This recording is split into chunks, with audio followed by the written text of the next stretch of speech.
ಬಲಿಯ ಕುರಿಮರಿಯಂತಹ ಕ್ರಿಸ್ತ ಯೇಸುವಿನ ಅಮೂಲ್ಯ ರಕ್ತವೇ ಆ ಬೆಲೆ. ಯೇಸು ಕ್ರಿಸ್ತರು ತಮ್ಮ ರಕ್ತವನ್ನು ಕೊಟ್ಟಿದ್ದಾರೆ.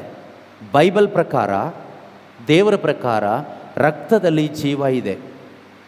There is life in the blood. Yesu ತಮ್ಮ ರಕ್ತ ಕೊಟ್ಟರು ಅಂದರೆ ಜೀವ ಕೊಟ್ಟರು ಅಂತ. ಎಷ್ಟು ಕೊಟ್ಟರು ಕೇಳಿದರೆ ಪೂರ್ತಿ ಕೊಟ್ಟರು ಪ್ರಿಯರೇ. ಯೇಸು ಸ್ವಾಮಿ ಶಿಲುಬೆಗೆ ಜಡಿಯಲ್ಪಟ್ಟಾಗ ಕೊನೆಯಲ್ಲಿ ಯೇಸು ಸತ್ತಿದ್ದಾರೋ ಇಲ್ಲವೋ ಎಂದು ಪರೀಕ್ಷೆ ಮಾಡಿದೊಬ್ಬ ಸೈನಿಕ ಈಟಿಯಿಂದ ಯೇಸುವಿನ ಪಕ್ಕೆಯನ್ನು ತಿವಿದಾಗ ಪಕ್ಕೆಯಿಂದ ರಕ್ತ ಬಂದಿಲ್ಲ, ರಕ್ತ ಎಲ್ಲ ಖಾಲಿಯಾಗಿ ಹೋಗಿದೆ. ಏನು ಬಂತು? ನೀರು ಬಂದಂತೆ, ಪ್ಲಾಸ್ಮಾ. ಕೊನೆಯ ತೊಟ್ಟೂ ರಕ್ತವನ್ನು ಅಥವಾ ಸಂಪೂರ್ಣ ರಕ್ತವನ್ನು ಯೇಸು ಈ ಭೂಮಿ ಮೇಲೆ ಚೆಲ್ಲಿದರು. ಯಾರಿಗೋಸ್ಕರ? ನನಗೋಸ್ಕರ. ಕೀರ್ತನಕಾರ ಹೇಳುವ ಹಾಗೆ ದೇವರ ವಾಕ್ಯ ನಮಗೆ ದಾರಿದೀಪ, ನಮ್ಮ ಕಾಲ್ನಡೆಗೆ ಕೈದೀಪ. ಯಾವುದು? ದೇವರ ವಾಕ್ಯ ನಮಗೆ ದಾರಿದೀಪ. Your word is lamp to my feet and light on my path. ಇಂದು ನಮ್ಮ ಜೀವನದಲ್ಲಿ ಅನೇಕರು ಕತ್ತಲೆಯಲ್ಲಿ ಬದುಕ್ತಾ ಇದ್ದಾರೆ. ಡಾರ್ಕ್ನೆಸ್, ಕತ್ತಲೆಯಲ್ಲಿ ನಡೀತಾ ಇದ್ದಾರೆ. ಕಾರಣ ಏನು ಕೇಳಿದರೆ ಅವರ ಜೀವನದಲ್ಲಿ ಏನಿಲ್ಲ? ದೇವರ ವಾಕ್ಯಗಳಿಲ್ಲ, ದೇವರ ವಾಕ್ಯ ಇಲ್ಲ. ದೇವರ ವಾಕ್ಯ ಇಲ್ಲ ಅಂದರೆ ಅರ್ಥ ದೇವರೇ ಇಲ್ಲ ಅಂತ ಅರ್ಥ. ಯಾಕೆಂದರೆ word of God is god himself. ದೇವರ ವಾಕ್ಯ ಅಂದರೆ ದೇವರೇ ಆಗಿದ್ದಾರೆ. ನಾವು ನೋಡ್ತೀವಿ ಯೋಹಾನನ ಶುಭ ಸಂದೇಶ ಅಧ್ಯಾಯ 1 ವಾಕ್ಯ 1ರಲ್ಲಿ ಆದಿಯಲ್ಲಿ ವಾಕ್ಯ ಇತ್ತು, ಆ ವಾಕ್ಯ ದೇವರಾಗಿತ್ತು. In the beginning was the word and word was God. ಆದಿಯಲ್ಲಿ ವಾಕ್ಯವಿತ್ತು, ವಾಕ್ಯ ಏನಾಗಿತ್ತು?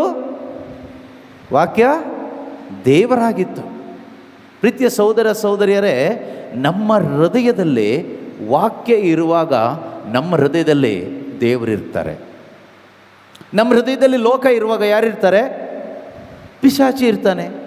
ಯಾಕೆ ಅಂದರೆ ಇಹಲೋಕದ ಅಧಿಪತಿ ಅಂತ ಯೇಸು ಸ್ವಾಮಿ ಯಾರನ್ನ ಕರೆದಿದ್ದಾರೆ ಗೊತ್ತಾ?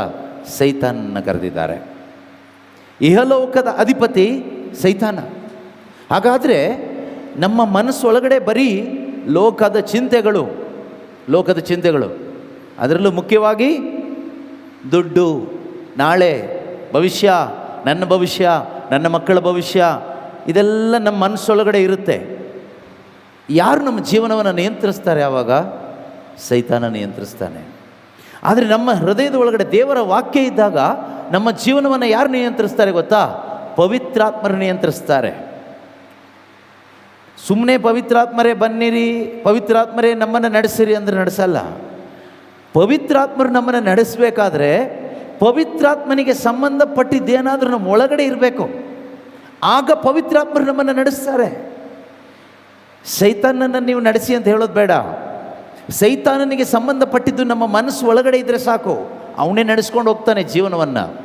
ಕತ್ತಲೆಯ ದಾರಿಯಲ್ಲಿ, ಪಾಪದ ದಾರಿಯಲ್ಲಿ, ಲೋಕದ ದಾರಿಯಲ್ಲಿ, ಸ್ವಾರ್ಥದ ದಾರಿಯಲ್ಲಿ ಅವನೇ ನಡೆಸ್ಕೊಂಡು ಹೋಗ್ತಾನೆ. ಇವತ್ತು ಎಷ್ಟೋ ಜನ ಕ್ರೈಸ್ತರ ಜೀವನ ಕತ್ತಲೆಯಲ್ಲಿ ನಡೀತಾ ಇದೆ.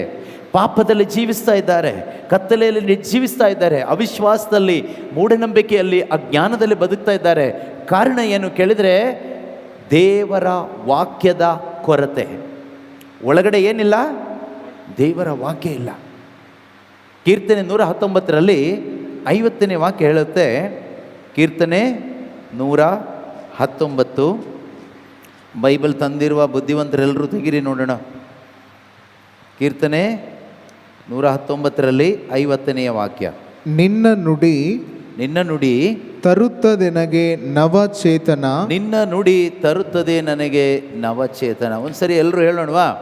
ದೇವರ ವಾಕ್ಯ ನನಗೆ ಹೊಸ ಶಕ್ತಿಯನ್ನು ತರುತ್ತದೆ. ದೇವರ ವಾಕ್ಯ ನನ್ನ ಜೀವನದಲ್ಲಿ ಹೊಸ ಬಲವನ್ನು ತರುತ್ತದೆ. ಯಾರ ವಾಕ್ಯ? ದೇವರ ವಾಕ್ಯ. ದೇವರ ವಾಕ್ಯ ತರುತ್ತದೆ ನಮಗೆ ನವಚೇತನ. ಆಮೇಲೆ ಆಪತ್ಕಾಲದಲ್ಲಿ ನನಗದೇ ಸಾಂತ್ವನ. Word of God is my comfort in my distress. That promise gives me life. ಆಪತ್ಕಾಲದಲ್ಲಿ ನನಗದೇ ಸಾಂತ್ವನ. ಪ್ರೀತಿಯ ಸಹೋದರ ಸಹೋದರಿಯರೇ, ಆಪತ್ಕಾಲ ಪ್ರತಿಯೊಬ್ಬ ಮನುಷ್ಯನ ಜೀವನದಲ್ಲೂ ಯಾವಾಗ ಬೇಕಾದರೂ ಬರ್ಬೋದು. ಆಯಿತಾ? ಆಪತ್ಕಾಲ ಮನುಷ್ಯನ ಜೀವನದಲ್ಲಿ ಯಾವಾಗ ಬೇಕಾದರೂ ಬರ್ಬೋದು. ಕೆಲವ್ರು ಹೇಳ್ತಾರಲ್ವ, ಸಡನ್ನಾಗಿ ಬಂದ್ಬಿಡ್ತು, ಬರುತ್ತೆ.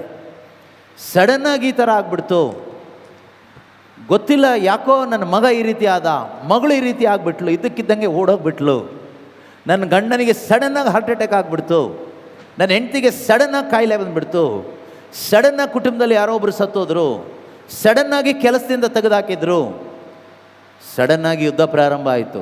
ಯಾವಾಗ ಸಡನ್ನಾಗಿ ಇಂಡಿಯಾ ಮೇಲೆ ಬಾಂಬ್ ಬೀಳುತ್ತೋ ಗೊತ್ತಿಲ್ಲ. ಸಡನ್ನಾಗಿ ಏನೇನೋ ನಡೀತಾ ಇದೆ.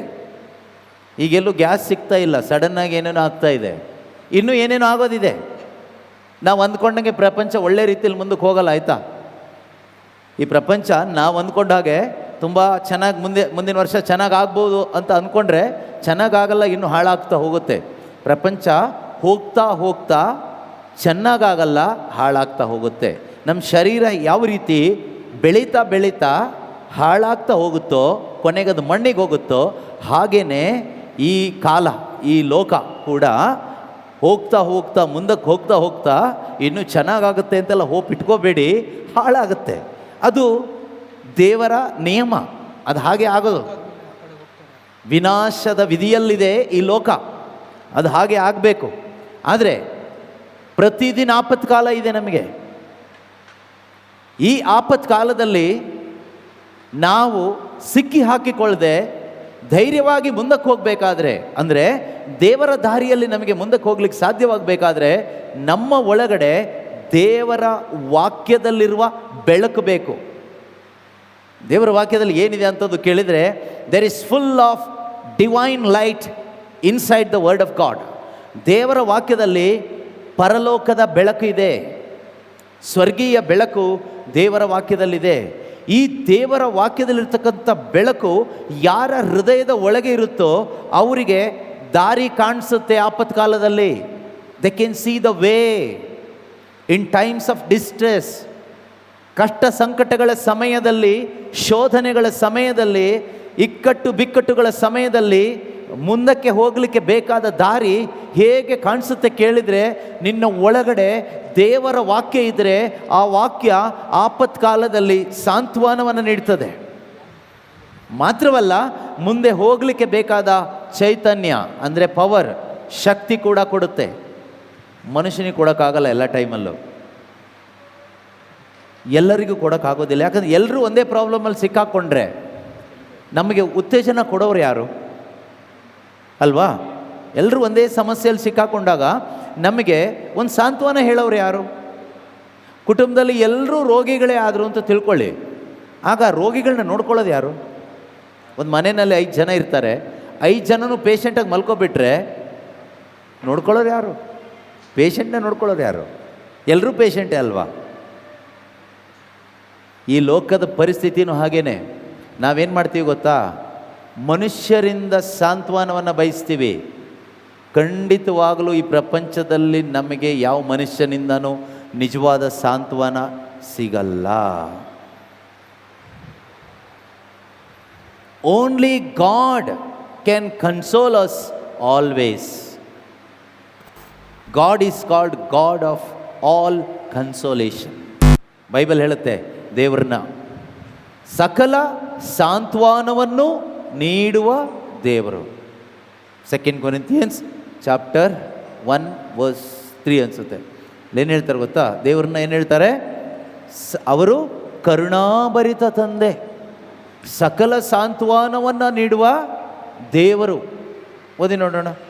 ನಮ್ಮ ಪ್ರಭು ಯೇಸು ಕ್ರಿಸ್ತರ ತಂದೆಯಾದ ದೇವರಿಗೆ ಸ್ತೋತ್ರವಾಗಲಿ. ನಮ್ಮ ಪ್ರಭು ಯೇಸು ಕ್ರಿಸ್ತರ ತಂದೆಯಾದ ದೇವರಿಗೆ ಸ್ತೋತ್ರವಾಗಲಿ. ಅವರು ಕರುಣಾಭರಿತ ತಂದೆ. ಯಾರು ಕರುಣಾಭರಿತ ತಂದೆ? ಒಬ್ಬರೇ. ಈ ಪ್ರಪಂಚದಲ್ಲಿ ಕರುಣಾಭರಿತ ತಂದೆ ಅಂತ ಇರೋದು ಒಬ್ಬರೇ, ಆಯಿತಾ?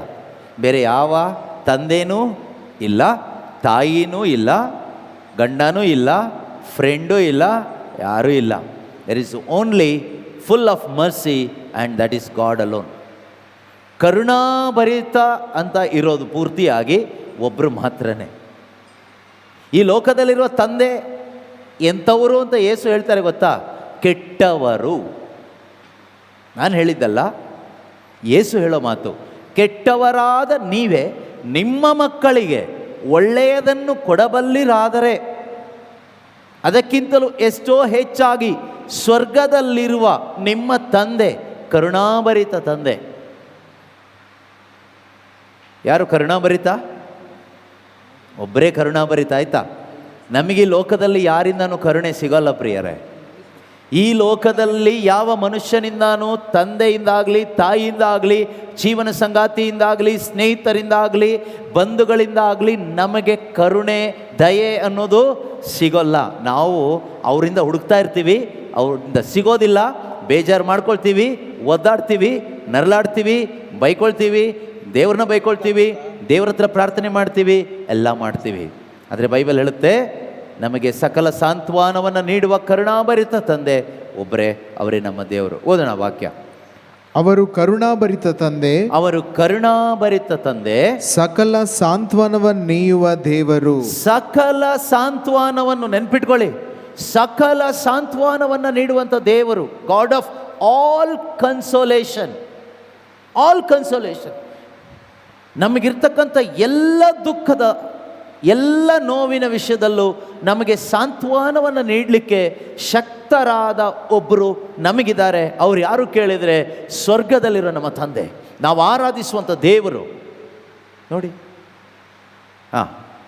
ನಮಗೆ ಅವರು ಏನು ಮಾಡ್ತಾರಂತೆ? ನಮಗೆ ಒದಗುವ ಎಲ್ಲ ಸಂಕಷ್ಟಗಳಲ್ಲಿ, ನೋಡಿ, ಎಲ್ಲ ಸಂಕಷ್ಟಗಳಲ್ಲಿ ಅವರು ನಮ್ಮನ್ನು ಸಂತೈಸುತ್ತಾರೆ. ಯಾರು ನಮ್ಮನ್ನು ಸಂತೈಸ್ತಾರಂತೆ?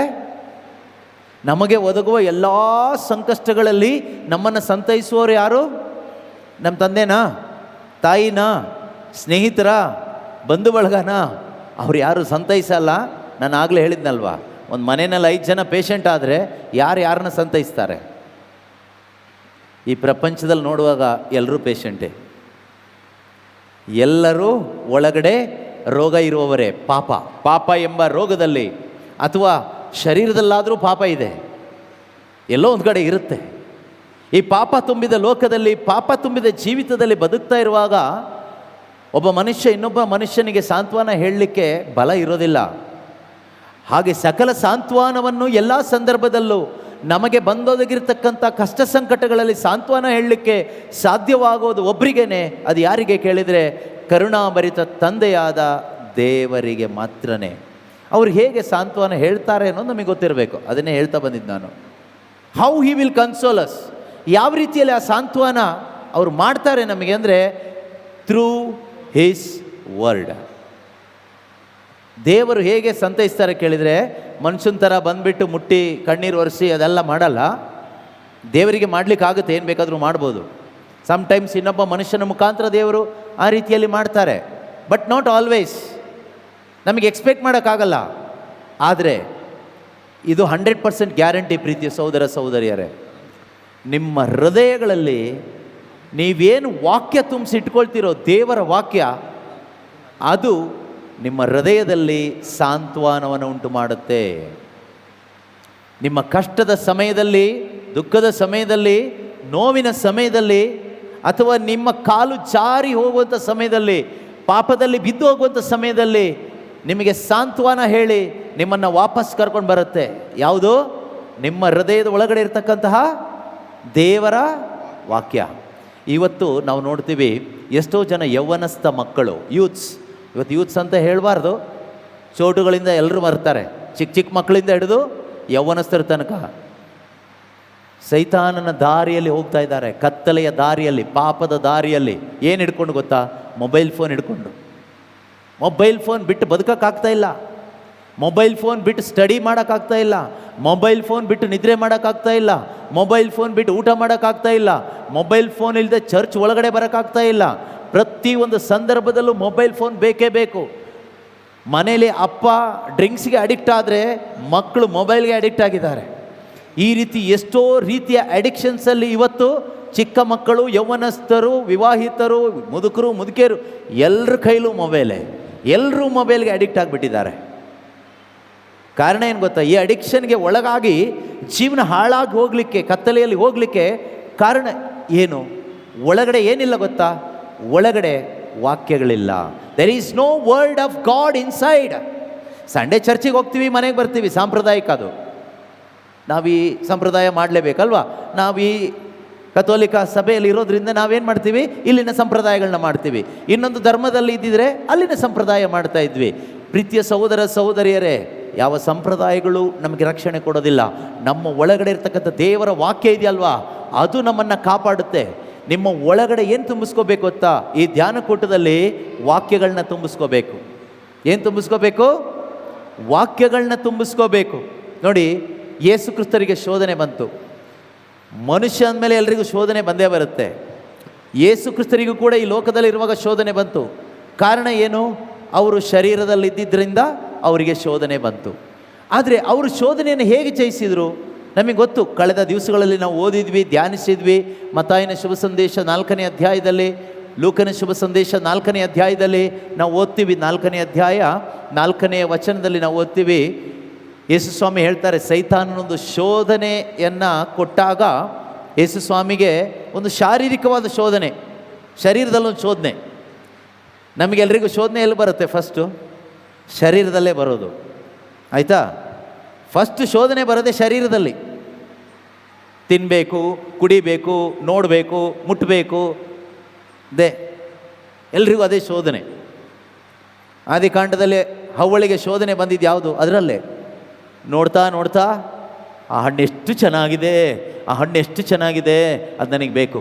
ಆ ಮೊಬೈಲ್ ಫೋನ್ ಎಷ್ಟು ಚೆನ್ನಾಗಿದೆ, ಆ ಸೀರೆ ಎಷ್ಟು ಚೆನ್ನಾಗಿದೆ, ಅವ್ರ ಮನೆ ಎಷ್ಟು ಚೆನ್ನಾಗಿದೆ, ಆ ಹುಡುಗಿ ಎಷ್ಟು ಚೆನ್ನಾಗಿದ್ದಾಳೆ, ಆ ಹುಡುಗ ಎಷ್ಟು ಚೆನ್ನಾಗಿದ್ದಾನೆ,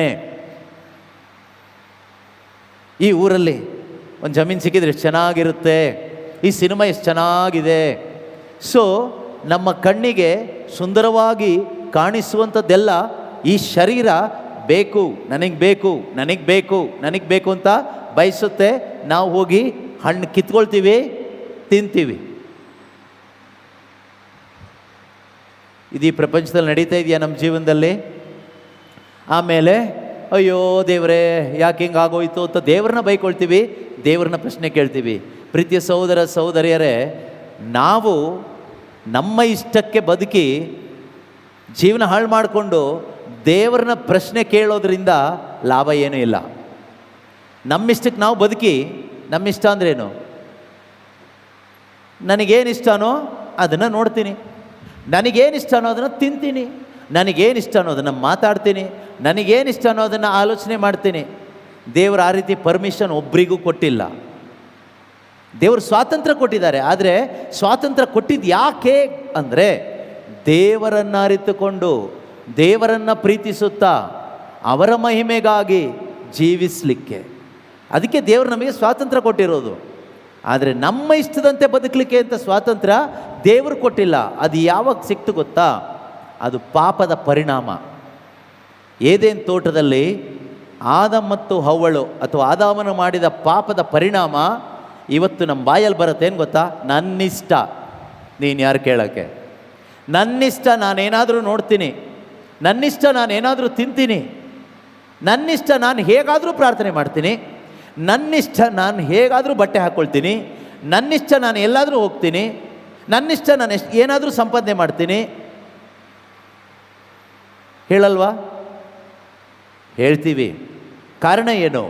ಕಾರಣ ನಮ್ಮ ಒಳಗಡೆ ಈ ಪಾಪ ಇರೋದರಿಂದ, ನಮ್ಮ ಒಳಗಡೆ ಈ ಸೈತಾನನ ಕಾರ್ಯ ನಡೀತಾ ಇರೋದರಿಂದ, ನಮ್ಮ ಒಳಗಡೆ ಕತ್ತಲೆ ಇರೋದರಿಂದ, ನಮ್ಮ ಒಳಗಡೆ ದೇವರ ಜೀವಂತ ವಾಕ್ಯಗಳು ಇಲ್ಲದೇ ಇರೋದರಿಂದ.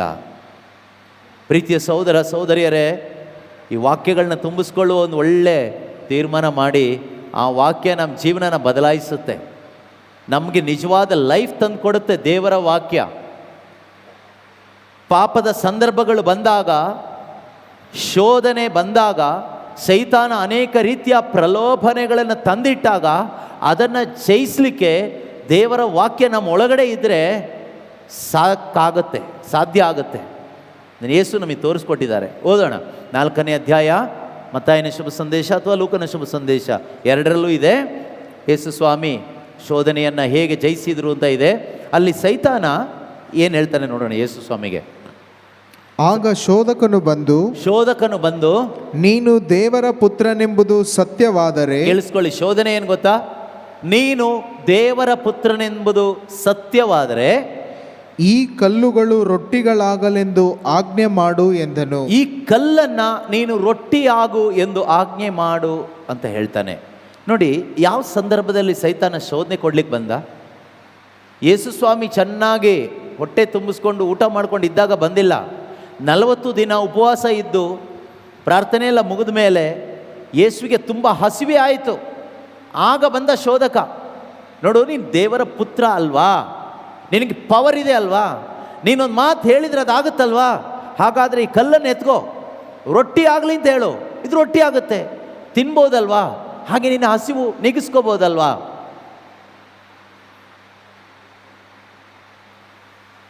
ಅದರ ಅರ್ಥ ಏನು ಗೊತ್ತಾ? ಅದರ ಅರ್ಥ, you can use God for your fleshly needs. ನಿನ್ನ ಶರೀರದ ಅವಶ್ಯಕತೆಗೆ ದೇವ್ರನ್ನ ಯೂಸ್ ಮಾಡ್ಕೋ. ಶರೀರ ಕೊಟ್ಟಿದ್ದು ದೇವ್ರಲ್ವಾ? ಶರೀರದ ಅವಶ್ಯಕತೆಗೆ, ಇಚ್ಛೆಗೆ ದೇವ್ರನ್ನ ಯೂಸ್ ಮಾಡ್ಕೋ, ಅಥವಾ ನಿನ್ನಲ್ಲಿರುವ ದೈವ ಶಕ್ತಿಯನ್ನು ಯೂಸ್ ಮಾಡ್ಕೋ. ನಾವು ಬದುಕ್ತಾ ಇರೋದೇ ಆ ಥರ, ದೇವ್ರನ್ನ ಯೂಸ್ ಮಾಡ್ಕೊಂಡು ಬದುಕ್ತೀವಿ. ಅಂದರೆ ನಮಗೊಂದು ಅಗತ್ಯ ಪೂರೈಕೆ ಆಗಬೇಕು, ಹರಕೆ ಹೊತ್ಕೊಳ್ತೀವಿ, ಉಪವಾಸ ಮಾಡ್ತೀವಿ, 40 ದಿನನೋ 30 ದಿನನೋ 60 ದಿನನೋ. ನಮ್ಮ ಇಂಟೆನ್ಷನ್, ಕೆಲವ್ರು ಹೇಳ್ತಾರಲ್ಲ, ಬ್ರದರ್ ನನಗೊಂದು ಇಂಟೆನ್ಷನ್ ಇದೆ, ಪ್ರಾರ್ಥನೆ ಮಾಡ್ಕೊಳ್ಳಿ, ನಾನು ಫಾಸ್ಟಿಂಗಲ್ಲಿ ಪ್ರೇಯರ್ ಮಾಡ್ತೀನಿ ಅಂತ. We are living for our own intentions. Who is living for God's intentions? ದೇವರ ಉದ್ದೇಶಕ್ಕಾಗಿ ಬದುಕ್ತಾ ಇರೋರು ಯಾರು? ನಾವು ಬದುಕ್ತಾ ಇದ್ದೀವಿ ಪ್ರೀತಿಯ ಸಹೋದರ ಸಹೋದರಿಯರೇ, ಯಾವುದಕ್ಕಾಗಿ ಗೊತ್ತಾ? ನಮ್ಮ ಉದ್ದೇಶಗಳಿಗಾಗಿ ನಾವು ಬದುಕ್ತಾ ಇದ್ದೀವಿ. ಅನ್ಯರು ಹಾಗೆ ಬದುಕ್ತಾರೆ, ಈ ಲೋಕದಲ್ಲಿರ್ತಕ್ಕಂಥ ಇತರರು ಅವರ ಉದ್ದೇಶಗಳಿಗಾಗಿ ಬದುಕ್ತಾರೆ.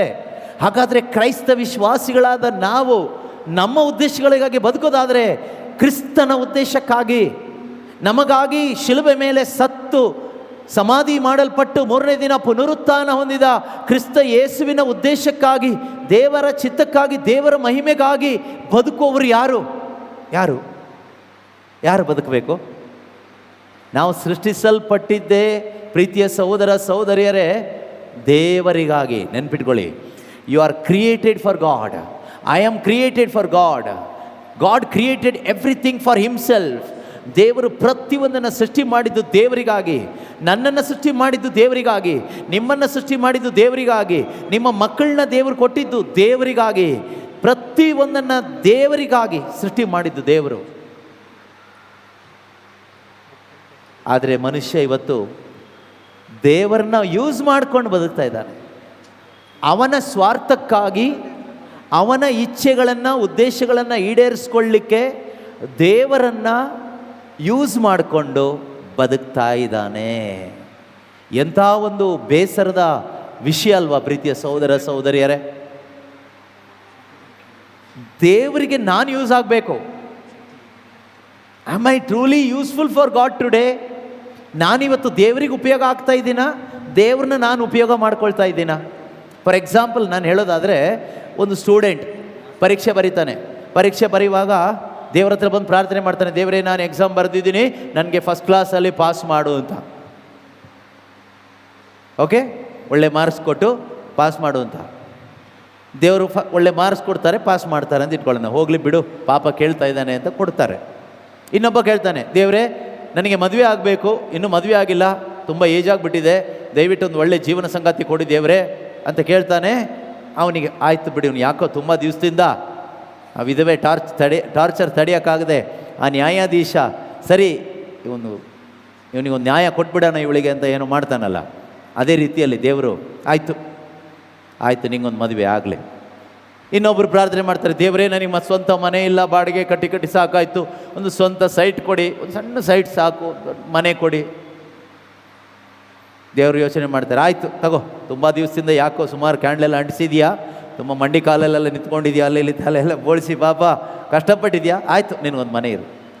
ಈಗ ನೀವು ಹೇಳಿ, ಇದೆಲ್ಲ ನಮ್ಮ ಉದ್ದೇಶಕ್ಕಾಗಿ ದೇವ್ರನ್ನೇ ಯೂಸ್ ಮಾಡ್ಕೊಂಡಿದ್ದ, ದೇವ್ರ ಮಹಿಮೆಗಾಗಿ ನಾವು ಉಪಯೋಗ ಆಗಿರೋದಾ? ಹೇಳಿಯಪ್ಪ. ಪರೀಕ್ಷೆಯಲ್ಲಿ ಪಾಸ್ ಮಾಡಿದರೆ ದೇವರಿಗೆ ಲಾಭನಾ, ಪಾಸ್ ಆದವನಿಗೆ ಲಾಭನಾ? ಒಳ್ಳೆ ಹುಡುಗ ಸಿಕ್ಕಿ ಹುಡುಗಿ ಸಿಕ್ಕಿ ಮದುವೆ ಆದರೆ ಮದುವೆ ಆದವರಿಗೆ ಲಾಭನಾ, ದೇವರಿಗೆ ಲಾಭನಾ? ಮದುವೆ ಆದವರಿಗೆ ಲಾಭ. ನಿಮಗೆ ಸ್ವಂತ ಸೈಟ್ ತಗೊಂಡು ಮನೆ ಕಟ್ಟಿದರೆ ದೇವರಿಗೆ ಲಾಭನಾ, ನಿಮಗೆ ಲಾಭನಾ? ನೀವು ಯಾರು ಮಾತಾಡಲ್ವಾ? ನಮಗೆ ಲಾಭ. ಹಾಗಾದರೆ ನಾವು ಪ್ರಾರ್ಥನೆ ಮಾಡ್ತಾ ಇರೋದು ದೇವರ ಮಹಿಮೆಗಾಗಿನ ನಮ್ಮ ಲಾಭಕ್ಕಾಗಿನ? ನಾವು ಹುಟ್ಟಿ ಬುದ್ಧಿ ಬಂದಾಗಿಂದ ಇವತ್ತಿನ ತನಕ ಮಾಡಿದ ಪ್ರಾರ್ಥನೆ ಎಲ್ಲ ದೇವ್ರ ಮಹಿಮೆ ಪಡಿಸೋದಕ್ಕೆ, ನಮ್ಮ ಸ್ವಂತಕ್ಕೋಸ್ಕರನ? ಪಿಶಾಚಿ ಯೇಸುಗೆ ಹೇಳಿದ್ದೇನು? ನಿನಗೆ ತುಂಬ ಹಸಿವೆ ಆಗ್ತಾ ಇದೆ, ನೀನು ದೇವರ ಪುತ್ರ ಅಲ್ವಾ, ನಿನಗೆ ಪವರ್ ಇದೆ, ಆದ್ದರಿಂದ ನೀನೇನು ಮಾಡು, ಈ ಕಲ್ಲನ್ನು ತೆಗೆದುಕೊಂಡು ರೊಟ್ಟಿ ಆಗಲಿ ಅಂತ ಬಾಯಲ್ಲಿ ಹೇಳು. ಬೆಳಕಾಗಲಿ ಅಂದಾಗ ಬೆಳಕಾಯ್ತಲ್ವಾ ನೀನು ಹೇಳಿದ್ದು? ರೊಟ್ಟಿ ಆಗಲಿ ಅಂತ ಹೇಳಿದಾಗ ಆ ಕಲ್ಲು ರೊಟ್ಟಿ ಆಗುತ್ತೆ. ನಿನ್ನ ಶರೀರದ ಅವಶ್ಯಕತೆಗಳನ್ನು ಪೂರೈಸ್ಕೋಬೋದಲ್ವಾ ಅಂತ. ಯೇಸು ನಂತರ ನಿಮ್ಮ ಥರ ದೇವರ ಶಕ್ತಿಯನ್ನಾಗಲಿ, ದೇವರ ವರವನ್ನಾಗಲಿ, ದೇವರ ಅಧಿಕಾರವನ್ನಾಗಲಿ ಅವರ ಸ್ವಂತ ಅಗತ್ಯಕ್ಕೆ ಉಪಯೋಗಿಸಲಿಲ್ಲ, ಅವರ ಸ್ವಾರ್ಥಕ್ಕಾಗಿ ಉಪಯೋಗಿಸಲಿಲ್ಲ, ಅವರ ಶರೀರದ ಅವಶ್ಯಕತೆಗಳಿಗಾಗಿ ಉಪಯೋಗಿಸಲಿಲ್ಲ. ಮತ್ತು ಶರೀರದ ಅವಶ್ಯಕತೆಗಳಿಗೆ ನಾವು ದೇವ್ರನ್ನ ಕೇಳಬಾರ್ದಾ? ನಾವು ಶರೀರದ ಅವಶ್ಯಕತೆಗೆ ದೇವ್ರನ್ನ ಕೇಳೋ ಅವಶ್ಯಕತೆ ಇಲ್ಲ.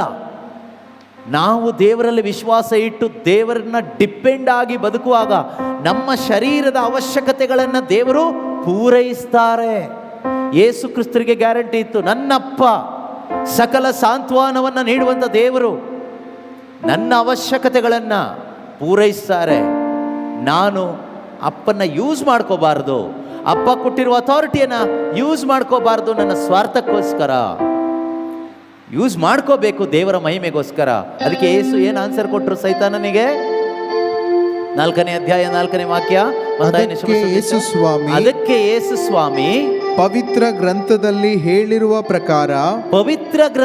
ಹೇಳಿರುವ ಪ್ರಕಾರ ಮಾನವನು ಜೀವಿಸುವುದು, ಕೇಳಿಸ್ಕೊಳ್ಳಿ, ಮಾನವನು ಜೀವಿಸುವುದು ಆಹಾರದಿಂದ ಮಾತ್ರವಲ್ಲ, ರೊಟ್ಟಿಯಿಂದ, ಆಹಾರದಿಂದ, ಹಣದಿಂದ, ಅಧಿಕಾರದಿಂದ, ಆರೋಗ್ಯದಿಂದ ಮಾತ್ರ ಅಲ್ಲ, ದೇವರಾಡುವ ಪ್ರತಿಯೊಂದು ನುಡಿಯಿಂದ, ದೇವರ ಬಾಯಿಂದ ಹೊರಟು ಬರುವ ಪ್ರತಿಯೊಂದು ಮಾತಿನಿಂದ.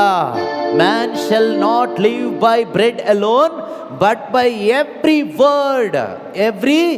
word comes out of the mouth of God. ಮನುಷ್ಯನು ಜೀವಿಸುವುದು ದೇವರ ಬಾಯಿಂದ ಹೊರಟು ಬರುವ ಮಾತಿನಿಂದ. ಹಾಗಾದರೆ ಪ್ರೀತಿಯ ಸಹೋದರ ಸಹೋದರಿಯರೇ, ಈ ದೇವರ ಬಾಯಿಂದ ಹೊರಟು ಬರುವಂಥ ಮಾತು ಎಲ್ಲಿದೆ? ಈ ಪವಿತ್ರ ಬೈಬಲ್ ಪುಸ್ತಕದಲ್ಲಿದೆ. ಇದು ನಮ್ಮ ಹೃದಯದಲ್ಲಿ ನಾವಿಟ್ಕೊಂಡ್ರೆ, ಶೋಧನೆಯ ಸಮಯದಲ್ಲಿ ಯೇಸು ಸ್ವಾಮಿ ಯಾವ ರೀತಿಯಲ್ಲಿ ಗೆದ್ರೋ, ವಾಕ್ಯವನ್ನು ಉಪಯೋಗಿಸಿ ಆ ಸೈತಾನನ ಶೋಧನೆಯನ್ನು ಜಯಿಸಿದ್ರೋ, ಅದೇ ರೀತಿಯಲ್ಲಿ ನಮ್ಮ ಹೃದಯಗಳಲ್ಲಿ ದೇವರ ವಾಕ್ಯ ಇದ್ದರೆ ಸೈತಾನನ ಶೋಧನೆಗಳನ್ನು ಜಯಿಸಲಿಕ್ಕೆ ನಮಗೆ ಆಗತ್ತೆ ಅಂತ ಅವರೇ ಮನುಷ್ಯನಾಗಿ ಜೀವಿಸಿ ತೋರಿಸ್ಕೊಟ್ರು. ಆದರೂ ನಾವು ಅದನ್ನು ಮಾಡಲ್ಲ, ಆದರೂ ನಾವು ಅದನ್ನು ಮಾಡ್ತಾ ಇಲ್ಲ. ಏನಾಗಿದೆ ನಮಗೆ?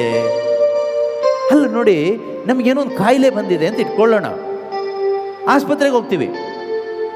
ಎಲ್ಲ ಟೆಸ್ಟಿಂಗ್ ಆದಮೇಲೆ ಡಾಕ್ಟರ್ ಹೇಳ್ತಾರೆ, ನಿಮಗೆ ಇಂಥ ಕಾಯಿಲೆ ಬಂದಿದೆ, ಇದಕ್ಕೆ ಈ ರೀತಿ ಟ್ರೀಟ್ಮೆಂಟ್ ತಗೋಬೇಕು, ಇಷ್ಟು ಮೆಡಿಸಿನ್ ತಗೋಬೇಕು ಅಂತ ಎಲ್ಲ ಪ್ರಿಸ್ಕ್ರಿಪ್ಷನ್ ಬರೆದು ಕೊಡ್ತಾರೆ, ಚೀಟಿ ಬರೆದು ಕೊಡ್ತಾರೆ. ನಾವು ತಕ್ಷಣ ಮೆಡಿಕಲ್ ಶಾಪಿಗೆ ಹೋಗಿ ಅಲ್ಲಿ 4 ಜನ ಕ್ಯೂ ಇದ್ರು, ಅವ್ರನ್ನ ಸರಿಸಿ ನಾವೇ ಫಸ್ಟು ತಗೊಂಡು ಬಂದು ಬೇಗ ಬಾಯಿಗೆ ಹಾಕಿ ನುಂಗಿ ಕುತ್ಕೊಬಿಡ್ತೀವಿ. ಡಾಕ್ಟ್ರ್ ಹೇಳಿದರೆ. ಆದರೆ ದೇವ್ರು ಹೇಳಿದ್ದು, ದೇವ್ರು ಮಾಡಿ ತೋರಿಸಿದ್ದು ನಾವು ಮಾಡೋದ್ರಲ್ಲಿ ಯಾಕೆ ಇಷ್ಟೊಂದು ನಿರ್ಲಕ್ಷ್ಯ? Why we are so ignorant about the word of God, who is God himself. ವಾಕ್ಯ ಅಂದರೆ ಯೇಸು, ವಾಕ್ಯ ಅಂದರೆ ದೇವರೇ. ಮಾತ್ರೆ ದೇವರಲ್ಲ, ಡಾಕ್ಟ್ರು ದೇವರಲ್ಲ, ಆಸ್ಪತ್ರೆ ದೇವರಲ್ಲ. ಕೆಲವು ಟೈಮ್ ನಾವು ಡಾಕ್ಟ್ರ್ ಹತ್ರ ಹೇಳ್ತೀವಿ, ಡಾಕ್ಟ್ರ್ ನೀವೇ ದೇವರು ಅಂತ. ಮಾತ್ರೆನೂ ಕೂಡ ನಮ್ಮ ಸ್ವಾರ್ಥಕ್ಕಾಗಿ ಉಪಯೋಗಿಸ್ತೀವಿ. ಹೇಗೆ ಗೊತ್ತಾ? ಮಾತ್ರೆ ತಗೊಳ್ತೀವಿ, ಯೇಸು ನಾಮದಲ್ಲಿ ಒಳ್ಳೆಯದಾಗಲಿ, ಕಾಯಿಲೆ ವಾಸಿ ಆಗಲಿ ಅಂತ ಹೇಳಿಬಿಟ್ಟು ಮಾತ್ರೆನ ಬ್ಲೆಸ್ ಮಾಡಿ ತಿಂತೀವಿ. ತಪ್ಪಲ್ಲ, ತಿನ್ನಿ.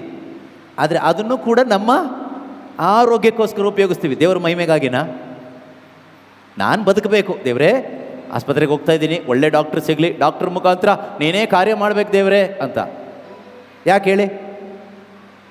ಡಾಕ್ಟ್ರ್ ಮುಖಾಂತರ ದೇವ್ರ ಕಾರ್ಯ ಮಾಡಿದರೆ ನಾವು ಬದುಕ್ತೀವಿ. ನಾವು ಬದುಕಿದ್ರೆ ಇನ್ನೂ ಮೊಬೈಲ್ ಫೋನ್ ಗೀಚ್ಬೋದಲ್ಲ, ಇನ್ನೂ ಒಂದಿಷ್ಟು ದುಡಿಮೆ ಮಾಡ್ಬೋದಲ್ಲ, ದುಡ್ಡು ಮಾಡ್ಬೋದಲ್ಲ.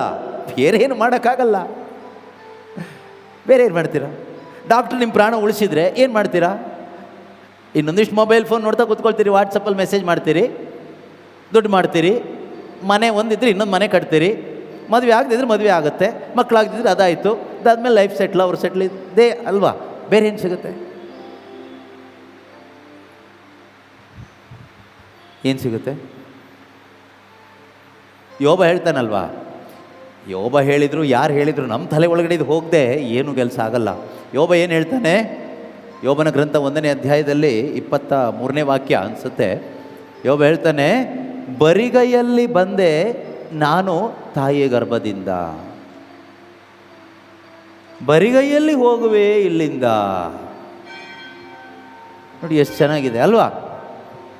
ನಾನು ಇಲ್ಲಿಗೆ ಬರಬೇಕಾದ್ರೆ ತಾಯಿಯ ಗರ್ಭದಿಂದ, ಆ ವಾಕ್ಯ ಓದಿ ನೋಡೋಣ. ಬರಿಗೈಯಲ್ಲಿ ಬಂದೆ ನಾನು ತಾಯಿಯ ಗರ್ಭದಿಂದ. ಎಲ್ಲರೂ ಹೇಳಿ ನೋಡೋಣ ಜೋರಾಗಿ. ಬರಿಗೈಯಲ್ಲಿ ಬಂದೆ ನಾನು ತಾಯಿಯ ಗರ್ಭದಿಂದ, ಬರಿಗೈಯಲ್ಲಿ ಹೋಗುವೆ ನಾನು ಇಲ್ಲಿಂದ. ಓದಪ್ಪ. ಬರಿಗೈಯಲ್ಲಿ ಹಿಂತಿರುಗುವೆ ನಾನು ಇಲ್ಲಿಂದ. ಬರಿಗೈಯಲ್ಲಿ ಹಿಂತಿರುಗುವೆ ನಾನು ಇಲ್ಲಿಂದ. ಹಲೋ, ಖಾಲಿ ಕೈ ಏನು ತಗೊಂಡು ಹೋಗೋಕ್ಕಾಗಲ್ಲಂತೆ.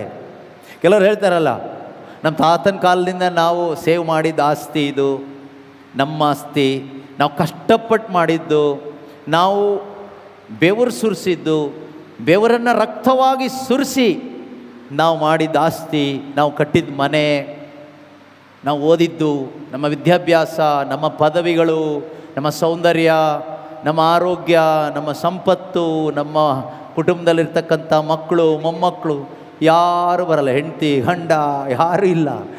ಯೋಬ ಹೇಳ್ತಾನೆ, ಬರೀ ಕೈಯಲ್ಲಿ ಒಬ್ಬನೇ ಬಂದೆ. ತಾಯಿಯ ಗರ್ಭದಿಂದ ಬರಬೇಕಾದ್ರೆ ಚೈನ್ ಹಾಕೊಂಡು ಬಂದಿದ್ನ ಯೋಬ? ಬ್ರಾಸ್ಲೆಟ್ ಏನಾದರೂ ಹಾಕೊಂಡು ಬಂದಿದ್ನ? ವೆಡ್ಡಿಂಗ್ ರಿಂಗ್ ಹಾಕೊಂಡು ಬಂದಿದ್ನ?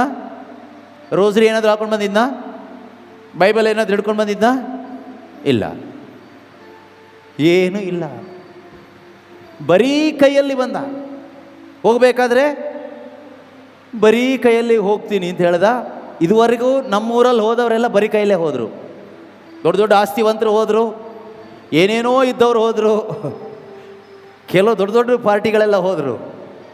ಲಾಸ್ಟಿಗೆ ಎಲ್ಲರ ಮೇಲೆ ಹಾಕಿದ್ದು ಮಣ್ಣೆ. ಹೋಗಬೇಕಾದ್ರೆ ಏನೂ ಹೊತ್ಕೊಂಡು ಹೋಗಿಲ್ಲ, ಒಬ್ಬರು ಹೊತ್ಕೊಂಡು ಹೋಗಿಲ್ಲ. ಯಾಕಿಷ್ಟು ಟೆನ್ಷನಲ್ಲಿ ಬದುಕ್ತಾ ಇದ್ದಾರೋ ನನಗೂ ಗೊತ್ತಾಗ್ತಾ ಇಲ್ಲ.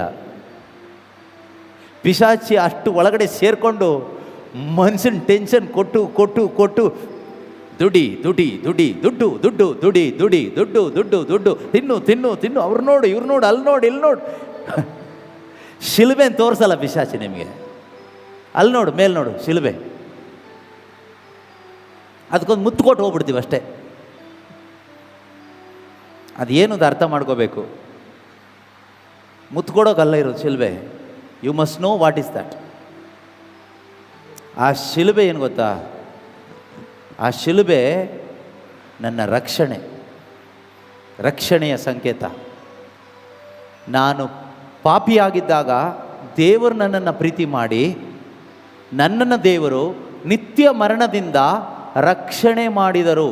ಹೇಗೆ ಕೇಳಿದರೆ, ನನ್ನ ಬದಲಿಗೆ ಶಿಲುಬೆ ಮೇಲೆ ಜಡಿಯಲ್ಪಟ್ಟು, ನನ್ನ ಬದಲಿಗೆ ದೇವರು ಮನುಷ್ಯನಾಗಿ ಬಂದು ನಾನು ಸಾಯಬೇಕಾದ ಸಾವನ್ನು, ನಾನು ಅನುಭವಿಸಬೇಕಾದ ಮರಣವನ್ನು, ಯಾತನೆಯನ್ನು ನನ್ನ ಬದಲಿಗೆ ಅನುಭವಿಸಿ ನನ್ನನ್ನು ನಿತ್ಯ ಮರಣದಿಂದ, ದೇವರ ಕೋಪದಿಂದ, ಆ ನರಕಾಗ್ನಿಯಿಂದ ಬಿಡುಗಡೆ ಮಾಡಿದರು. God redeemed me, redeemed, ವಿಮೋಚಿಸಿದರು.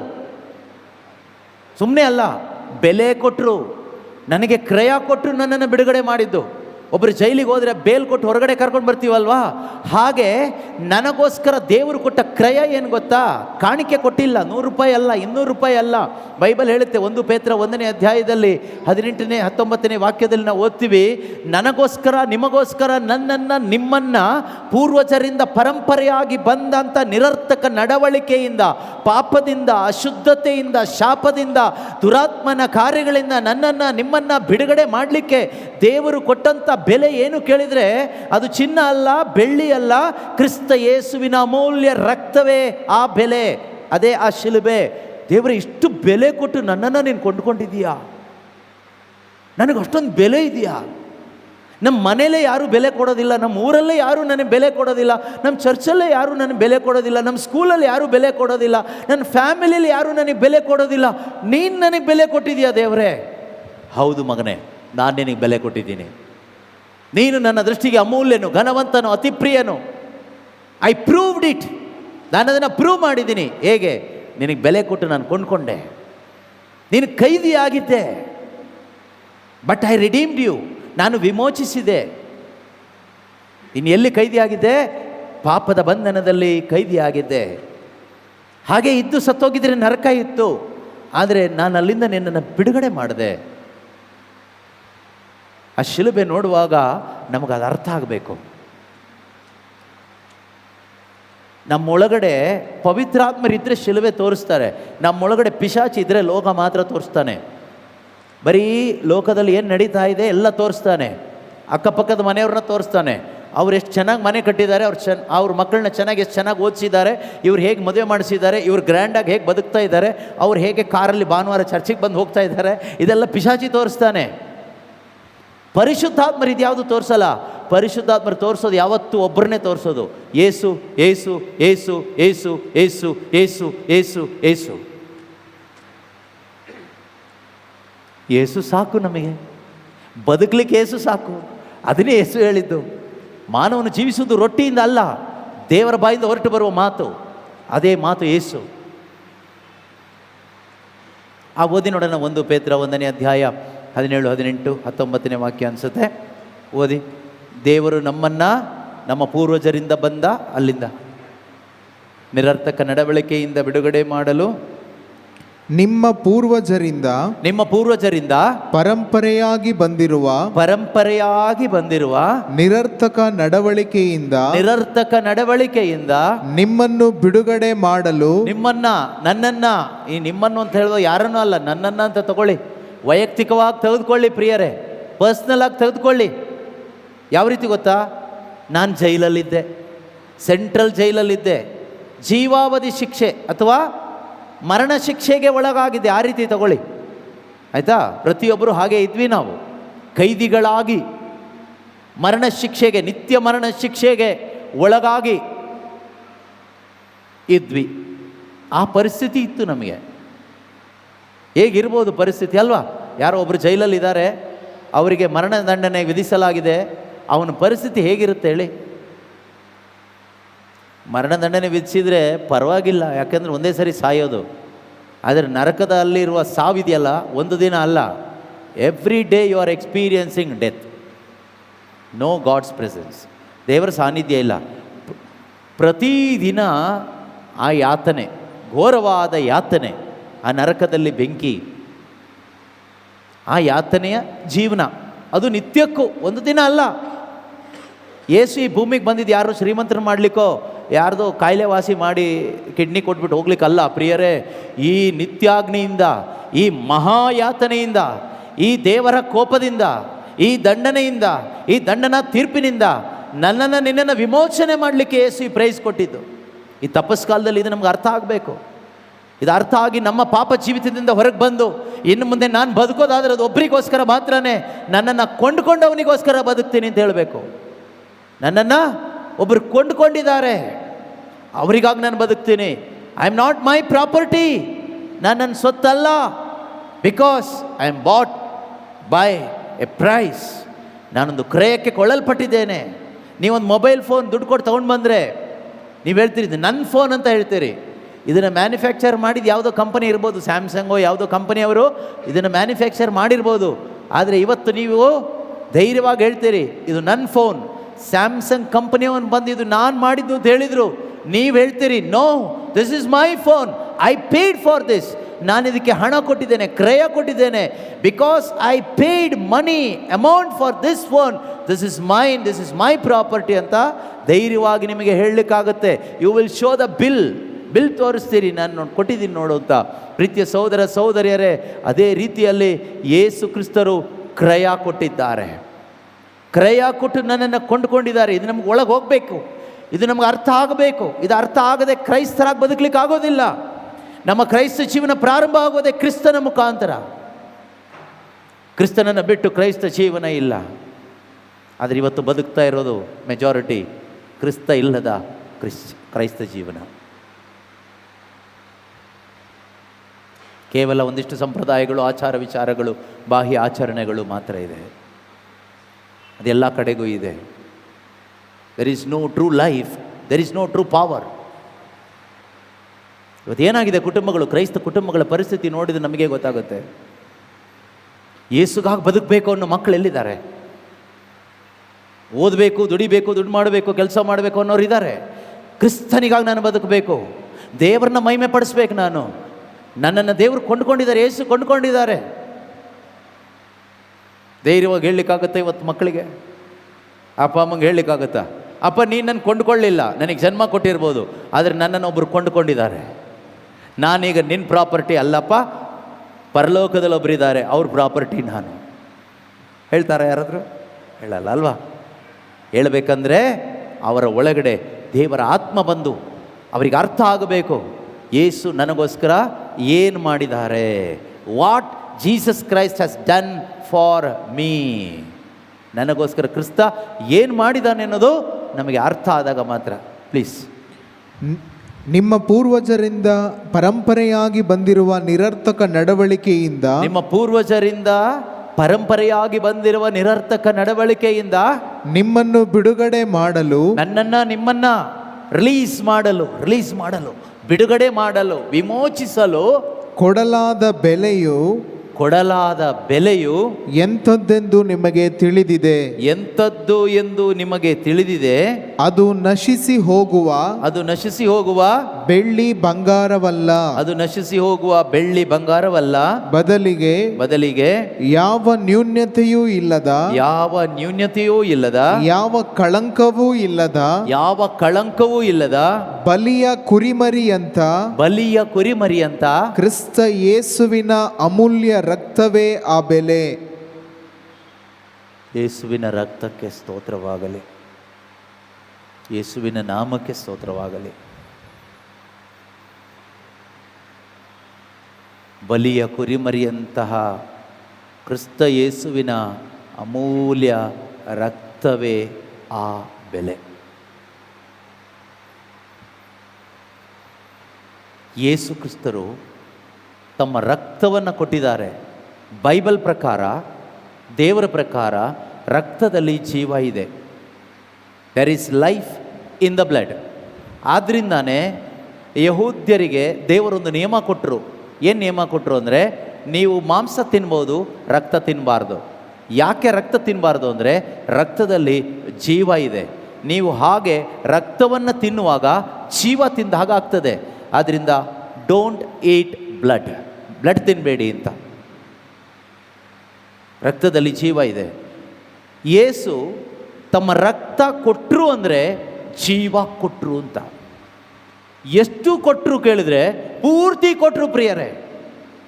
ಯೇಸು ಸ್ವಾಮಿ ಶಿಲುಬೆಗೆ ಜಡಿಯಲ್ಪಟ್ಟಾಗ ಕೊನೆಯಲ್ಲಿ ಯೇಸು ಸತ್ತಿದ್ದಾರೋ ಇಲ್ವೋ ಎಂದು ಪರೀಕ್ಷೆ ಮಾಡಿದ ಒಬ್ಬ ಸೈನಿಕ ಈಟಿಯಿಂದ ಯೇಸುವಿನ ಪಕ್ಕೆಯನ್ನು ತಿವಿದಾಗ ಪಕ್ಕೆಯಿಂದ ರಕ್ತ ಬಂದಿಲ್ಲ, ರಕ್ತ ಎಲ್ಲ ಖಾಲಿಯಾಗಿ ಹೋಗಿದೆ. ಏನು ಬಂತು?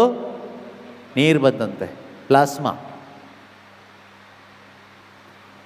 ಕೊನೆಯ ತೊಟ್ಟೂ ರಕ್ತವನ್ನು ಅಥವಾ ಸಂಪೂರ್ಣ ರಕ್ತವನ್ನು ಯೇಸು ಈ ಭೂಮಿ ಮೇಲೆ ಚೆಲ್ಲಿದರು. ಯಾರಿಗೋಸ್ಕರ? ನನಗೋಸ್ಕರ. ಯಾರಿಗೋಸ್ಕರ? ನಮಗೋಸ್ಕರನ ನನಗೋಸ್ಕರನ? ನನಗೋಸ್ಕರ ಅಂತ ನಂಗೆ ಅರ್ಥ ಆಗಿದ್ದಕ್ಕೆ ನಾನು ಈ ಬೈಬಲ್ ಹಿಡ್ಕೊಂಡೆ ಆವತ್ತಿಂದ. ಇನ್ನು ಬದುಕೋದಾದರೆ ಇದಕ್ಕೋಸ್ಕರ ಬದುಕ್ತೀನಿ, ಸಾಯೋದಾದ್ರೆ ಇದಕ್ಕೋಸ್ಕರನೇ ಸತ್ತೋಗ್ಬಿಡ್ತೀನಿ ಅಂತ. ಯಾಕೆ ಅಂದರೆ ನನ್ನನ್ನು ಒಬ್ಬರು ಕೊಂಡ್ಕೊಂಡಿದ್ದಾರೆ. ಸುಮ್ಮನೆ 100-200 ರೂಪಾಯಿ ಕೊಟ್ಟು ಕೊಂಡ್ಕೊಳ್ಳಿಲ್ಲ, ತಮ್ಮ ಕೊನೆಯ ತೊಟ್ಟು ರಕ್ತವನ್ನು ನನಗೋಸ್ಕರ, ನನ್ನಂಥ ಮಹಾಪಾಪಿಗೋಸ್ಕರ ಚೆಲ್ಲಿ ನನ್ನನ್ನು ರಿಲೀಸ್ ಮಾಡಿದ್ದಾರೆ ನಿತ್ಯ ಮರಣದಿಂದ. ಆ ಸ್ವರ್ಗ ರಾಜ್ಯಕ್ಕೆ ಹೋಗುವ ಸೌಭಾಗ್ಯವನ್ನು, ಆ ಬಾಗಿಲನ್ನು ಓಪನ್ ಮಾಡಿಕೊಟ್ಟಿದ್ದಾರೆ. ತಮ್ಮ ದೇಹವೆಂಬ ತೆರೆಯನ್ನು ಆ ಶಿಲುಬೆಯಲ್ಲಿ ಸೀಳಿಕೊಳ್ಳುವುದರ ಮುಖಾಂತರವಾಗಿ ಹಿ ಓಪನ್ ಎ ನ್ಯೂ ಡೋರ್. ದೇವರು ನನಗಾಗಿ ಓಪನ್ ಮಾಡಿಕೊಟ್ಟಿದ್ದಾರೆ. ಇದು ಅರ್ಥ ಆದಮೇಲೆ ಇನ್ಯಾರಿಗೋಸ್ಕರ ಬದುಕಬೇಕು? ಅವರಿಗೋಸ್ಕರನೇ ಬದುಕಬೇಕು. ಯೇಸುಗೋಸ್ಕರನೇ ಬದುಕಲಿಕ್ಕೆ ಆಗೋದು. ಬೇರೆ ಯಾರಿಗೋಸ್ಕರನೂ ಬದುಕಲಿಕ್ಕೆ ಆಗೋದಿಲ್ಲ. ಬೇರೆ ಯಾವುದಕ್ಕಾಗಿನೂ ಬದುಕಲಿಕ್ಕೆ ಆಗೋದಿಲ್ಲ. ನಾನು ನಿಮಗೆ ಹೇಳ್ತಾ ಇಲ್ಲ ನೀವು ಯೇಸುಗೋಸ್ಕರನೇ ಬದುಕಿ ಅಂತೆಲ್ಲ ಹೇಳೋಕ್ಕಾಗಲ್ಲ, ಅದು ನಿಮ್ಮ ಸ್ವಾತಂತ್ರ್ಯ. ಆದರೆ ಯೇಸು ನನಗೋಸ್ಕರ ಏನು ಮಾಡಿದ್ದಾರೆ ಅಂತ ನಮಗೆ ಅರ್ಥ ಆದರೆ ನಾವು ಆತನಿಗೋಸ್ಕರ ಬದುಕ್ತೀವಿ. ನಾವು ಆತನಿಗೋಸ್ಕರ ಬದುಕ್ತೀವಿ, ಬದುಕಲಿಕ್ಕೆ ಆಗುತ್ತೆ. ಇದೆಲ್ಲ ಆಗೋದೆಲ್ಲಿಂದ ಗೊತ್ತಾ? ಈ ಬಲ ಎಲ್ಲಿಂದ ಸಿಗುತ್ತೆ ಗೊತ್ತಾ? ವಾಕ್ಯದಿಂದ. ನೀವು ವಾಕ್ಯ ಓದ್ತಾ ಹೋಗಿ, ಓದ್ತಾ ವಾಕ್ಯವನ್ನು ಹೃದಯದಲ್ಲಿ ಇಟ್ಕೊಳ್ತಾ ಹೋಗಿ, ಅಲ್ಟಿಮೇಟಾಗಿ ನಿಮಗೆ ಏನಾಗುತ್ತೆ ಗೊತ್ತಾ? ಕ್ರಿಸ್ತ ರಿವೀಲ್ ಆಗ್ತಾನೆ, ಯೇಸು ನಿಮಗೆ ಪ್ರಕಟವಾಗ್ತಾರೆ. ಯೇಸು ಯಾರು ಅಂತ ನಮಗೆ ಅರ್ಥ ಆಗುತ್ತೆ. ಯಾರು ಅರ್ಥ ಮಾಡಿಸ್ಕೊಡ್ತಾರೆ? ಪವಿತ್ರಾತ್ಮರು. ಎಲ್ಲಿರುವ ವಾಕ್ಯ? ಇಲ್ಲಿರುವ ವಾಕ್ಯ. ಇಲ್ಲಿ ವಾಕ್ಯನೇ ಇಲ್ಲ ಅಂದರೆ, ಹೃದಯದಲ್ಲಿ ದೇವರ ವಾಕ್ಯನೇ ಇಲ್ಲ ಅಂದರೆ ನಮಗೇನು ಅರ್ಥ ಆಗುತ್ತೆ? ಏನೂ ಅರ್ಥ ಆಗಲ್ಲ. ನಿದ್ದೆ ಬರುತ್ತೆ, ಬೋರ್ ಆಗುತ್ತೆ, ಏನೋ ಹೇಳ್ತಾ ಇದ್ದಾರೆ ಅಂತ ಅನಿಸುತ್ತೆ. ಆದರೆ ಇಲ್ಲಿ ವಾಕ್ಯಗಳಿದ್ದರೆ, ಇಲ್ಲಿ ಬೋಧಿಸುವಾಗ ನಿಮ್ಮ ಒಳಗಡೆ ಪರಮಾನಂದ ಉಂಟಾಗುತ್ತೆ. ನಿಮ್ಮ ಒಳಗಡೆ ದೇವರ ವಾಕ್ಯ ಇದ್ದರೆ, ಹೊರಗಡೆಯಿಂದ ದೇವರ ವಾಕ್ಯ ಹೇಳುವಾಗ ನಿಮ್ಮ ಒಳಗಡೆ ಪರಮಾನಂದ ಬರುತ್ತೆ. ಮಾತೆ ಮರಿಯಮ್ಮನವರ ಹೃದಯದಲ್ಲಿ ಪರಮಾನಂದ ಬಂತಲ್ವಾ? ದೇವದೂತ ದೇವರ ಸಂದೇಶವನ್ನು ತಂದು ಮಾತೆ ಮರಿಯಳಿಗೆ ಹೇಳಿದಾಗ ಮರಿಯಳು ಹರ್ಷದಿಂದ ಆನಂದಭರಿತಳಾಗಿ ದೇವರನ್ನ ಸ್ತುತಿಸಿದಳು, ಕೊಂಡಾಡಿದಳು. ಕಾರಣ ಏನು? ಅವಳ ಹೃದಯದ ಒಳಗಡೆ ಪ್ರವಾದನೆಯ ಸಂದೇಶ ಇತ್ತು. ಕನ್ಯೆಯೊಬ್ಬಳು ಗರ್ಭ ತಳೆದು ಪುತ್ರನೊಬ್ಬನನ್ನು ಪ್ರಸವಿಸುತ್ತಾಳೆ, ಅವನಿಗೆ ಇಮ್ಯಾನುವೇಲ್ ಎಂದು ಕರೆಯುತ್ತಾರೆ. ಪ್ರವಾದಿಗಳು ಹೇಳಿದಂಥ ಮಾತು ಯಾವಾಗ ನೆರವೇರುತ್ತೋ? ನನ್ನಲ್ಲಿ ನೆರವೇರಲಿ ಅಪ್ಪ, ನನ್ನಲ್ಲಿ ನೆರವೇರಲಿ. ಆ ರೀತಿಯಲ್ಲಿ ಆಕೆ ಪ್ರವಾದನೆಯ ಸಂದೇಶವನ್ನು ಧ್ಯಾನಿಸ್ತಾ ಇದ್ದಿದ್ದರಿಂದ ದೇವದೂತ ವಾಕ್ಯ ತಂದು ಕೊಟ್ಟಾಗ ಆ ವಾಕ್ಯಕ್ಕೆ ತನ್ನ ಜೀವನವನ್ನು ಒಪ್ಪಿಸ್ಕೊಡ್ಲಿಕ್ಕೆ ಸಾಧ್ಯ ಆಯಿತು. ಈಗೋ ಕರ್ತರ ದಾಸಿ, ಈ ವಾಕ್ಯ ನನಗಾಗಲಿ ಅಂತ ಹೇಳಿಬಿಟ್ಲು. ಯಾಕೆ ಹೇಳಿ? ಒಳಗಡೆ ವಾಕ್ಯ ಮೊದಲೇ ಇತ್ತು, ಪ್ರವಾದನ ಸಂದೇಶಗಳು ಮೊದಲೇ ಇತ್ತು. ನಮ್ಮ ಒಳಗಡೆ ದೇವರ ವಾಕ್ಯ ಇದ್ದರೆ, ದೇವರ ವಾಕ್ಯ ಕೇಳಿಸ್ಕೊಳ್ಳುವಾಗ ನಮ್ಮಲ್ಲಿ ಪರಮಾನಂದ ಬರುತ್ತೆ, ತುಂಬ ಸಂತೋಷ ಬರುತ್ತೆ, ಗ್ರೇಟ್ ಜಾಯ್ ಬರುತ್ತೆ. ಆ ಸಂತೋಷದಿಂದ ನಾವೇನು ಮಾಡ್ತೀವಿ? ಈ ವಾಕ್ಯ ನನ್ನಲ್ಲಿ ಆಗಬೇಕು, ಈ ವಾಕ್ಯಕ್ಕಾಗಿ ನಾನು ಬದುಕಬೇಕು, ಈ ಯೇಸುವಿಗಾಗಿ ನಾನು ಬದುಕಬೇಕು. ಆ ರೀತಿ ಒಂದು ತವಕ, ಆವೇಶ ನಮ್ಮ ಒಳಗಡೆ ಪರಿಶುದ್ಧಾತ್ಮರು ಕ್ರಿಯೇಟ್ ಮಾಡ್ತಾರೆ. ಪ್ರೀತಿಯ ಸಹೋದರ ಸಹೋದರಿಯರೇ, ಅದು ನಮ್ಮ ಮಕ್ಕಳಲ್ಲಿ ಬಂದರೆ ನಾವು ಭಾಗ್ಯವಂತರು. ಅಪ್ಪ ಅಮ್ಮಂದ್ರೆ ನಿಜವಾಗಲೂ ಭಾಗ್ಯವಂತರು ಯಾವಾಗ ಆಗ್ತೀರ ಗೊತ್ತಾ? ನಿಮ್ಮ ಮಕ್ಕಳು ಯಾವಾಗ ದೇವರಿಗಾಗಿ ಬದುಕ್ತೀನಿ, ನಾನು ದೇವ್ರಿಗಾಗಿ ಬದುಕಬೇಕು, ದೇವ್ರು ಅನ್ನೋದಕ್ಕಿಂತ ಜೀಸಸ್ಗಾಗಿ ಬದುಕಬೇಕು, ಆ ಶುಭ ಸಂದೇಶ ಸಾರಬೇಕು ಅಂತ ಯಾವಾಗ ಹೇಳ್ತಾರಲ್ವ, ಸುಮ್ಮನೆ ಬಾಯಲ್ಲಿ ಹೇಳೋದಲ್ಲ, ಹೇಳಿ ಸ್ಟೆಪ್ ಇಡಬೇಕು ಮುಂದಕ್ಕೆ, ಇದನ್ನು ಪ್ರೀತಿ ಮಾಡಬೇಕು. ಆಗ ನೀವು ಭಾಗ್ಯವಂತರಾಗ್ತೀರಾ. ಜನ್ಮ ಕೊಟ್ಟಿದ್ದಕ್ಕೂ ಸಾರ್ಥಕ ಅಂತ ಹೇಳ್ಬೋದು ಆವಾಗ. ಅದಲ್ಲದೆ ನೀವು ಕೋಟಿ ತಗೊಂಡು ಬಂದಪ್ಪ, ನಾನು ಕೋಟಿ ರೂಪಾಯಿ ಸಂಪಾದನೆ ಮಾಡಿದ್ದೀನಿ ಅಂದರೂ ಕೂಡ ಏನು ಪ್ರಯೋಜನ ಇಲ್ಲ. ಏನು ಪ್ರಯೋಜನ ಇದೆ? ಅದರಿಂದ ಆತ್ಮಕ್ಕೆ ಏನು ಸಿಗುತ್ತೆ?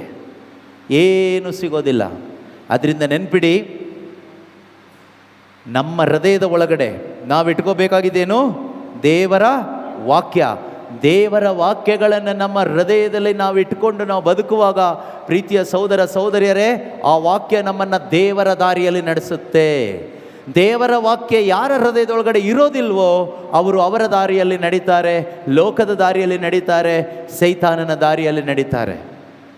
ಯಾರ ಹೃದಯದ ಒಳಗಡೆ ನಿಜವಾಗಲೂ ದೇವರ ವಚನಗಳು, ದೇವರ ಆಜ್ಞೆಗಳು ಇರುತ್ತೋ, ಹಗಲೆರುಳೆನ್ನದೆ ಅದನ್ನೇ ಧ್ಯಾನಿಸುತ್ತಿರುವವನು ಯಾರೋ ಅವನೇ ಧನ್ಯನು, ಅವಳೇ ಧನ್ಯಳು. ಮರಿಯಳು ಅದನ್ನೇ ಧ್ಯಾನಿಸ್ತಾ ಇದ್ದಿದ್ದರಿಂದ ಅವ್ರನ್ನ ಧನ್ಯರು ಅಂತ ಕರೆದ್ರು.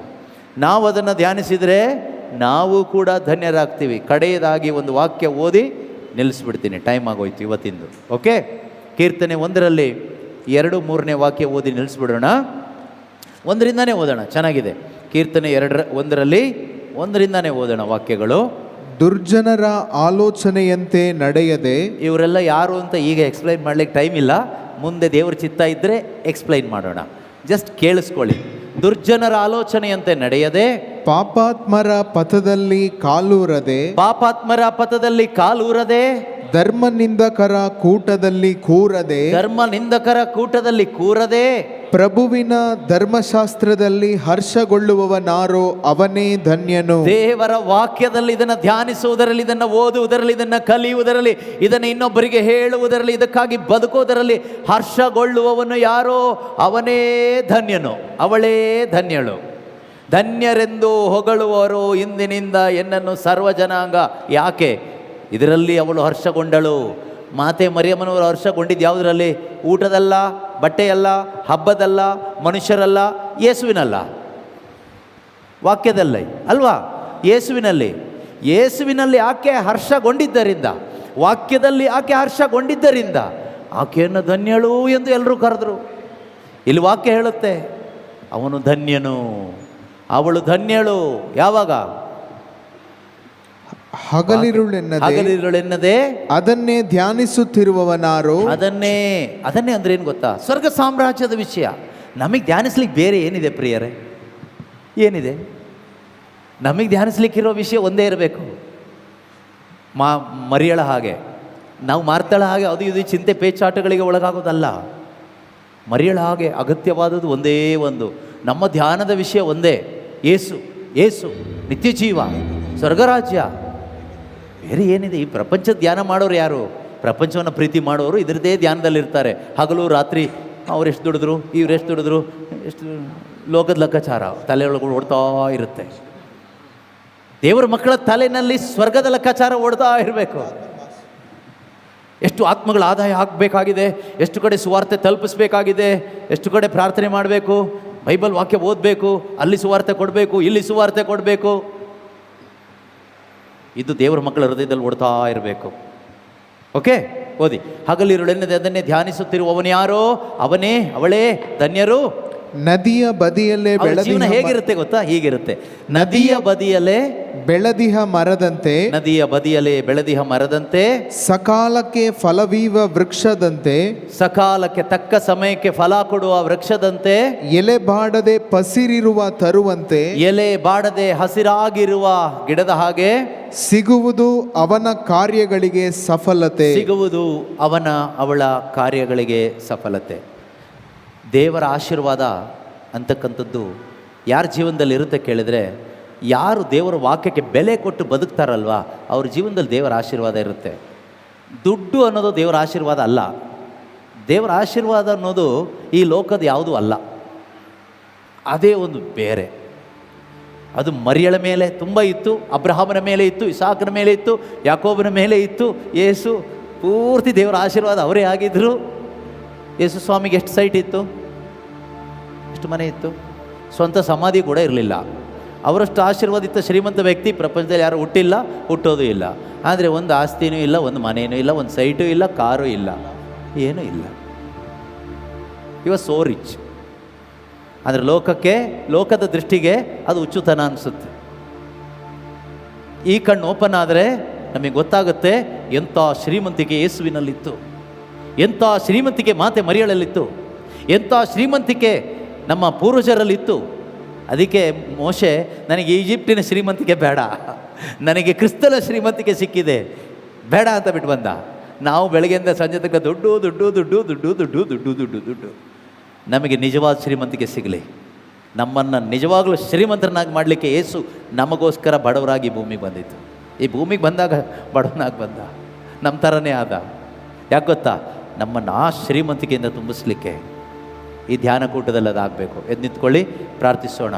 ದೇವರ ವಾಕ್ಯ ಹೃದಯದಲ್ಲಿ ಇಟ್ಕೊಂಡು ಬದುಕುವಾಗ ಇದು ನಿಮಗೆ ಸಾಂತ್ವನ ಕೊಡುತ್ತೆ, ಇದು ನಿಮಗೆ ಹೊಸ ಬಲ ಕೊಡುತ್ತೆ. ಪ್ರೀತಿಮಯ ತಂದೆಯಾದ ದೇವರೇ, ನೀವು ಕೊಟ್ಟ ವಚನಗಳಿಗಾಗಿ ಸ್ತೋತ್ರಪ್ಪ. ನಿಮ್ಮ ವಾಕ್ಯದ ಮುಖಾಂತರ ನಮ್ಮೊಬ್ಬೊಬ್ಬರನ್ನ ಮಾತನಾಡಿದ್ದೀರಿ. ಆಲಿಸಿದ ವಾಕ್ಯಗಳು ನಮ್ಮೊಬ್ಬೊಬ್ಬರ ಜೀವಿತದಲ್ಲಿಯೂ ಪಾಪಿತನೇ 100 ಮಡಿ ಫಲ ಉಂಟಾಗಲಿ. ಈ ವಾಕ್ಯದ ಫಲವನ್ನು ಪ್ರತಿಯೊಬ್ಬರು ಅನುಭವಿಸಿ ನಿಮಗೆ ಸಾಕ್ಷಿಗಳಾಗಿ ಬದುಕುವಂತೆ ಆಗಲಿ ಅಪ್ಪ. ಯೇಸು ನಾಮದಲ್ಲಿ ಪ್ರಾರ್ಥಿಸ್ತಾ ಇದ್ದೇವೆ ತಂದೆಯೇ, ಆಮೇನ್.